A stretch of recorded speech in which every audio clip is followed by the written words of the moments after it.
annabi.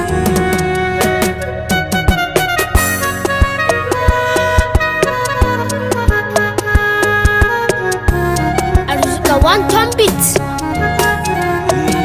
Da ka so annabi ni ma zan so ka lallai, da ka bar annabi ni ma zan bar ka lallai.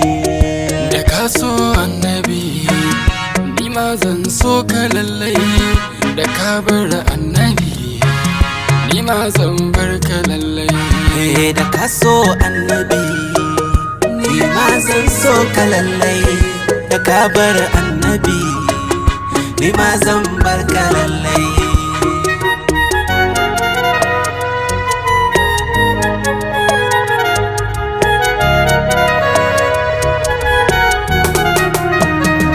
Sa a hadin farkon batuna kai ke kumai, kai sama cikin ikonka kai mata sammai, kai ka kage annabi Muhammadu daga shi ba komai, domin girmansa da isarsa komai kamai, kai salati gunsa adadin da ka kage dukkan komai. Ali da sahaba a sasu su ne kofar komai. Ya annabi mu masoyanka ne ga mu kuma kazamai, tsarkake mu da tsarkin ka koma mu ya zama komai. Wanda ya bi ka zan bi shi ko baya da komai, wanda ya bar ka zan bar shi ko yana da komai. Wanda ya bi ka tsayin daka na kira shi da jarmai. Ya annabi mu masoyanka ne lallai.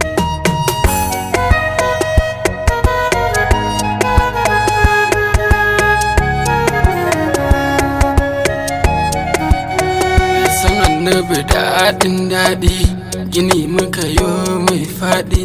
Ƙaunar sa zuciya mun saka ta da mun je batun sa sai zamuɗi. To a hakan aka tsara rayuwa tun asali ba za mu canza ba. Ga iyaye na ta nuni akan san annabi ba su fasa ba. Shi yasa na ni'imtu na dumautu na jazabta dan ƙauna. To wallahi na riƙe ɗahi, ni na riƙe ɗahi.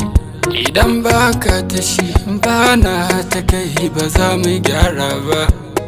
In ina cikin ƙauna ko kaina ma ba ni ganewa. Da ka so annabi ka zamo nawa, da ka bar annabi ba mu gyarawa.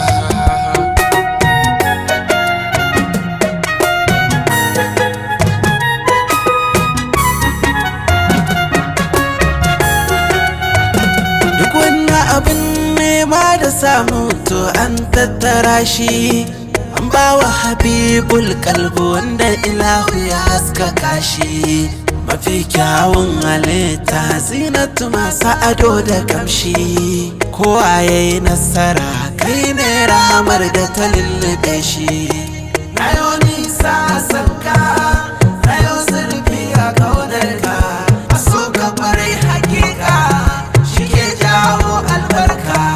Ni ba na rabuwa sai da wanda ya rabu da kai ma'aiki, ni ba na damuwa sai da wanda ya damu da kai ma'aiki.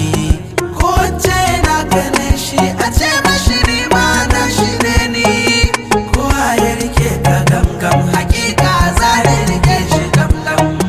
Kowa ya sake ka samsam ni ma kam na bar shi samsam. Alaƙar duk da ba kai cikinta ba zan so ai da ni ba, ba zan so ai da ni ba, ba zan so ai da ni ba.